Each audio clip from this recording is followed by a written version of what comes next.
All right, this is a top level important video. Please share this with everybody you know. Listen to what this woman said. This is the Illinois CV19 task force talking about CV19 numbers. Listen to what she says. I want to thank Coreyman X for bringing this to my attention. If you don't know who Coreyman X is, go to his YouTube channel. I'll leave the link in the description. And I'm sorry in advance for the music that's playing in the background. I'm not playing that music. Somebody else, whoever recorded this off their phone, recorded music in the background. Please try to disregard it. It's very distracting, but you got to listen to what this lady says. Check this out.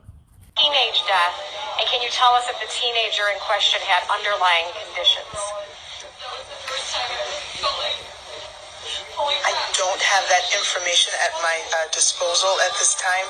I know we have had people of all age groups die. I just want to be clear in terms of the definition of people dying of COVID. So the case definition is very simplistic. It means at the time of death, it was a COVID positive diagnosis. So that means that if you were in hospice and had already been given, a few weeks to live, and then you also were found to have COVID, that would be counted as a COVID death. It means that if technically... By the way, her statement, already been found to have COVID, only means you were found to have tested positive. You can test positive for it and not even have it. And I'm going to talk about that in a second, but listen to this lady's words. Even if you died of a clear alternate cause, but you had COVID at the same time, it's still listed as a COVID death. So everyone who's listed as a COVID death doesn't mean that that was the cause of the death, but they had COVID at the time of death. I hope that's helpful.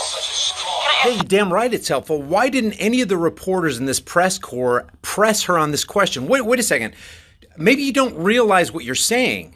You're saying that if somebody tests positive for it, which there's an 80% false positive rate. In other words, you could test positive for it and not even have it. See, the PCR test, the polymerase chain reaction test, does not test for the virus. It's not looking for the virus. It's looking for an RNA sequence. Anything could cause that RNA sequence to actually be in your body. So if it finds that RNA sequence, not the virus, just the RNA sequence, which could be caused by toxins, bad water, bad food, vaccine injections. These are all stress, fear. What do we have now? High stress and fear. That can cause an RNA response or a chain reaction inside your system. And then when you get this PCR test, it's going to find that RNA sequence. It's going to find the sequence, not the virus, but it's going to tell the person who did the testing at the lab, oh yeah, they have COVID-19. They have CV19. They're positive. So what this lady is saying is if you basically were given 2 weeks to live by the doctor and they found that you tested positive for this, which means not that you have it, but that you tested positive for it, well, we're going to put that on your death certificate that was the cause of death. Or any number of things is what she's saying. So why didn't any of the reporters say, hold on a second, you got to understand what you're saying. You're saying basically you're throwing any number into that death pool number, and because that number is so high, you're freaking shutting down the economy. You're creating a situation where there's economic terrorism. People are going out of business. They're losing their lives and their livelihoods for this. And you're telling us that you're just throwing any old number? Yeah, if somebody was determined that, it's pretty much terminal, you're gonna go down. You're going to die. Might as well go start ordering your casket now. If they test positive for it, which it's 80% false positives, guys. Minimum of 80% false positives. Meaning if you test positive for it, you don't necessarily have it.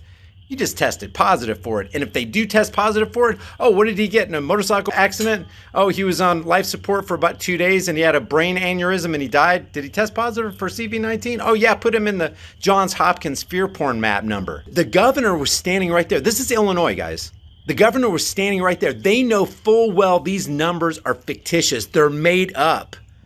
And based on those numbers, they're shutting people down. They're locking people in their houses. They're telling them you got to wear masks. You can't go to work. You got to wear gloves. You got to wash your hands 50 times a day. You got to follow these draconian, tyrannical measures and laws and edicts. Yeah, we know you're going out of business. Yeah, we know you can't feed your food. There are people in socialist breadlines right now. There are people asking for handouts at food banks because they can't support their families. They can't buy food for their kids. There's no food on their shelves in their homes because of this freaking number, and they know it. And no reporter is going to sit there and hold their feet to the fire and say, well, why are you doing this? You got to be kidding me. You know the numbers are fictitious. That's what you just said.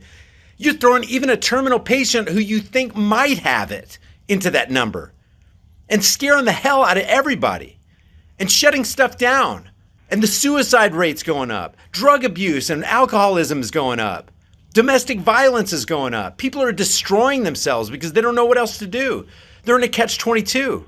They've been violated by their governments, forced to shut down. Small towns are telling businesses, oh, if you open up, we're going to shut your water off. We're going to shut your electricity off. We're going to take away your business license. They're threatening them with force and violence because of these fictitious numbers. Please share this, guys. I'm going to play this back one more time. Listen very carefully to what she said. Here with this case, if so, is this the state's first teenage death? And can you tell us if the teenager in question had underlying conditions? I don't have that information at my disposal at this time. I know we have had people of all age groups die. I just want to be clear in terms of the definition of people dying of COVID. So the case definition is very simplistic. It means at the time of death. And what she's talking about with this case definition, we're talking about the World Health Organization U07.2 that basically gives doctors and nurses a license to fudge on the numbers on death certificates. Oh yeah, just put that number in there. That's what she's talking about.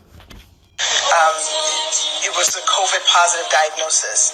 So that means that if you were in hospice and had already been given, a few weeks to live, and then you also were found to have COVID, that would be counted as a COVID death. It means that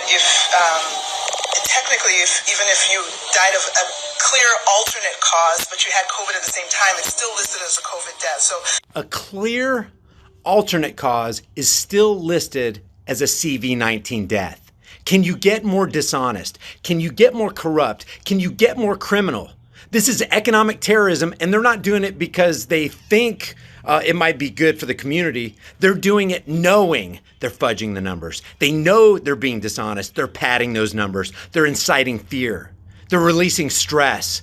They're destroying lives and livelihoods. They know it. Everyone who's listed as a COVID death doesn't mean that that was the cause of the death, but they had COVID at the time of death. I hope that's helpful.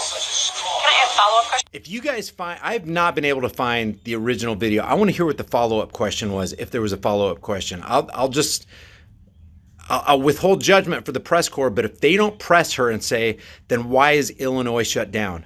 Why are all these states shut down? Why all the draconian laws? Why are you forcing people against their will to close their businesses? If there's no line of questioning like that, I got a big issue with that. Please share this with everybody you know. I'll see you guys in the next heavily censored shadow ban video.